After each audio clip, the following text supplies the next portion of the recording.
I called my girlfriend's aunt a whore. I called my girlfriend's aunt a whore, and even now, I'm trying to figure out if I was justified or if I let my emotions get the better of me. The incident has stayed with me, and though I've received support from Emily and most of her family, I still wrestle with whether my reaction truly reflected who I want to be. To give some context, I'm a 20-year-old woman living in the United States. I grew up in Austria but moved here for a fresh start after an incredibly challenging chapter of my life. I was married young to my childhood love, someone I met in kindergarten and began dating as a teenager. When he was diagnosed with cancer at 18, we got married, hoping to cherish whatever time we had left together. Unfortunately, he passed away shortly after, leaving me to navigate grief and rebuild my life at such a young age.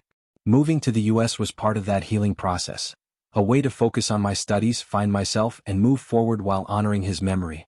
Fast forward to now, and I'm in a new relationship with a woman I'll call Emily, who is 28 years old. Emily and I have been together for a year, and our relationship has been one of love, growth, and shared dreams. We're both students, juggling the demands of school, work, and carving out time for each other. Her family knows about us, and for the most part they've been supportive, even welcoming.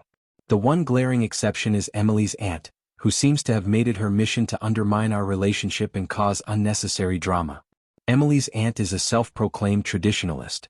She's the kind of person who clings to outdated gender roles, espouses conservative views loudly and often, and has little regard for the feelings of those around her. Her presence in the family is polarizing. Emily and her mother can't stand her, while Emily's father tolerates her out of a sense of familial obligation.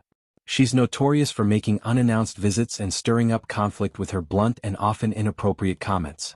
Despite being a widow herself, having lost her husband several years ago, she seems to lack empathy for others' experiences. Last week, Emily and I were spending a quiet evening together in her apartment, a place that holds deep sentimental value for her. The apartment was left to her by her grandmother, who had been a significant figure in her life. Emily treasures the space, not just because it's a lovely home but because it represents a connection to her grandmother's memory. It's a place of comfort and meaning for her. Out of nowhere the doorbell rang. Emily's aunt had arrived, uninvited and unannounced. Neither of us was thrilled to see her, but Emily, always trying to maintain civility, reluctantly let her in. From the moment she stepped inside, it was clear she had come with an agenda. There was no pretense of a casual visit or polite conversation. She immediately launched into a tirade, accusing Emily of being selfish for keeping the apartment. She argued that Emily should give it up to one of her cousins, the aunt's youngest daughter, who was just starting her career and, according to her, needed it more. Emily was visibly taken aback but tried to remain calm. She explained firmly that the apartment was hers, both legally and emotionally, and that she wasn't going to give it up. The aunt, however, was relentless, refusing to accept Emily's reasoning. Her tone grew more aggressive, and then she turned her attention to me. With a sneer she said, "Well, if you won't move out for your family, you can just go live with your whore." The word hung in the air like a slap. Up until that moment, I had been silent, trying to give Emily the space to handle her own family dynamics. But being called a whore, completely unprovoked, was a line I wasn't willing to let her cross. I took a deep breath, trying to keep my composure, and asked her why she thought it was appropriate to call me that. Her response was as ridiculous as it was insulting. She looked me up and down and said, "The way you dress makes it obvious." For context, I was wearing sweatpants and a t-shirt, about as casual and unremarkable as you can get. There was nothing revealing, nothing provocative. Her comment wasn't based on reality, it was purely meant to belittle me and exert control over the situation. Something in me snapped. I calmly told her that I was Emily's girlfriend, not some random roommate, and that her behavior was unacceptable. She didn't back down, doubling down on her insults by calling me a sinner and repeating the word whore. At that point, I decided I wasn't going to let her walk all over me. I looked her in the eye and asked, "Do you work?" She seemed taken aback by the question but replied proudly, "No, my husband provided for our family as God intended." Without missing a beat, I said, "Then you're a whore too." The room fell silent. Her face turned bright red, and she began yelling incoherently, unable to formulate a coherent response. Emily stood up, walked to the door and opened it. She looked at her aunt and said, "You can leave now." The aunt stormed out, slamming the door behind her. After she left, Emily turned to me and said, "Well done." She apologized for her aunt's behavior, reassured me that she didn't share her aunt's views, and expressed gratitude that I had stood up for both of us.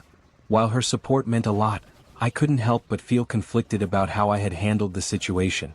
Insulting someone, even in self-defense, wasn't something I was proud of. The following day, Emily's mother called me.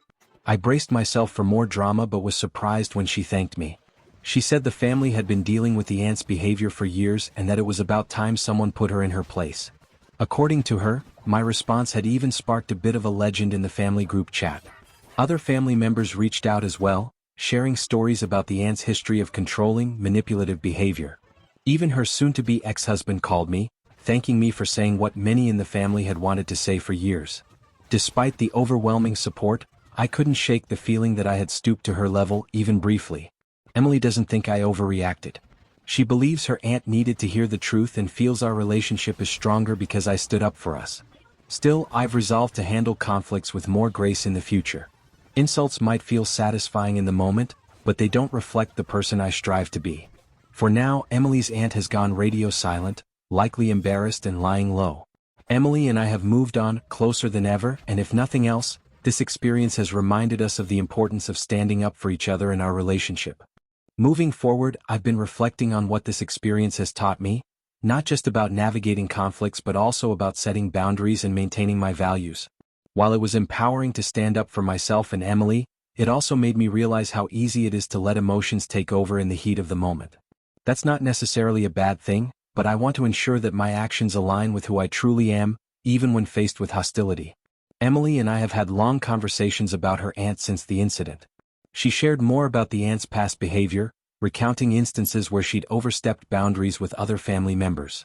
For years, the aunt had been using her abrasive personality and religious rhetoric as a way to control others and make them feel small.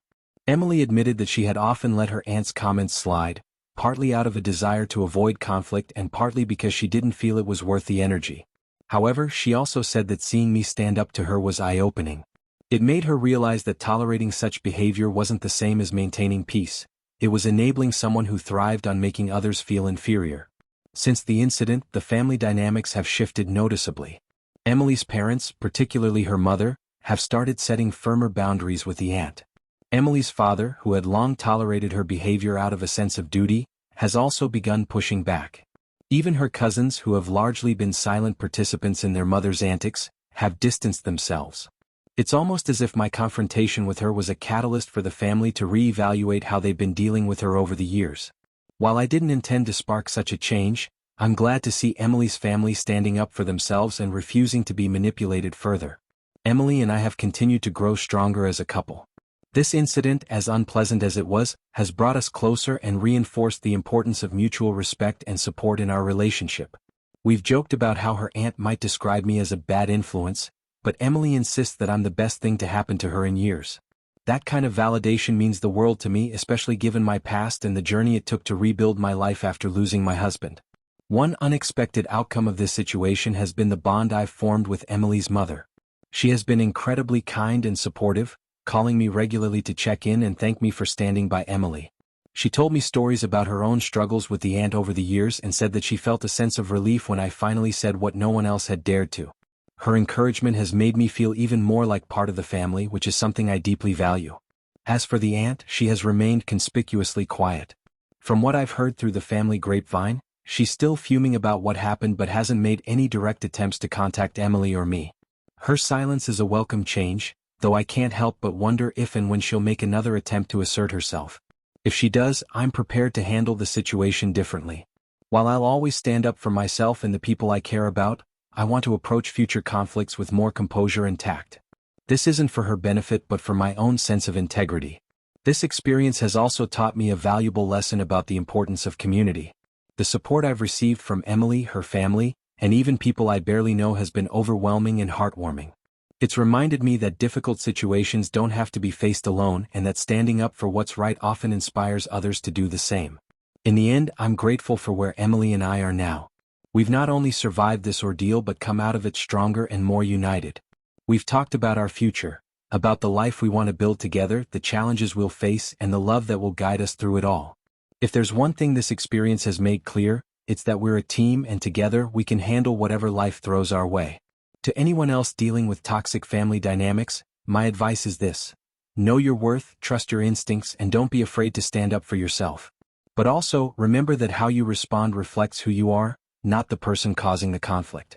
Strive to act with integrity and grace, even when it's difficult. It's a lesson I'm still learning, but it's one I'm determined to carry forward as Emily and I continue to navigate our lives together. Let's read some comments. First comment was, I don't think so, but I'm curious why you would even choose to use that word about her if you were going to care about what happened. The story sounds made up, frankly. Like it's fabricated to try to find a way to smear religious people. I grew up going to church every Sunday and have literally never heard someone in my entire life say that there's God-intended stuff. I never heard one woman call another woman a whore. Then again, sometimes reality is stranger than fiction. He replied to the first comment was, I don't want to portray any religious person in a bad light.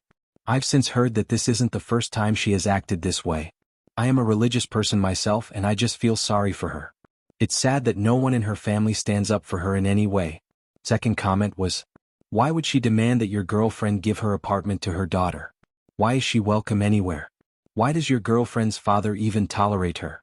She sounds like an absolute monster. This story seems incredibly outrageous. While I can believe that people like this exist in the world, I find it hard to believe that anyone would feel badly for giving her a small piece of what she dishes out on a daily basis. That woman shouldn't be allowed anywhere near you or your girlfriend. I don't see how you could have made the situation any worse. Third comment was, there is a difference between mindlessly slinging insults and giving as good as you get. The first is a bully looking for other people to terrorize so they can minimize their own shortcomings, like the fact that your GFS aunt spent her whole life being useless and knows it. Her whole purpose is what? Child rearing and complaining? Not exactly a fulfilling life portfolio. So now that her kid is grown, she's basically just the complaining and nothing else. Meanwhile, the latter of the two is someone making it clear that while they might not be an aggressor, they sure as hell aren't a free punching bag or vulnerable victim for a loser like her to take her insecurities out on. She is a bully, and the only way to stop a bully is to give them as good as they give while putting zero emotional investment or support into them.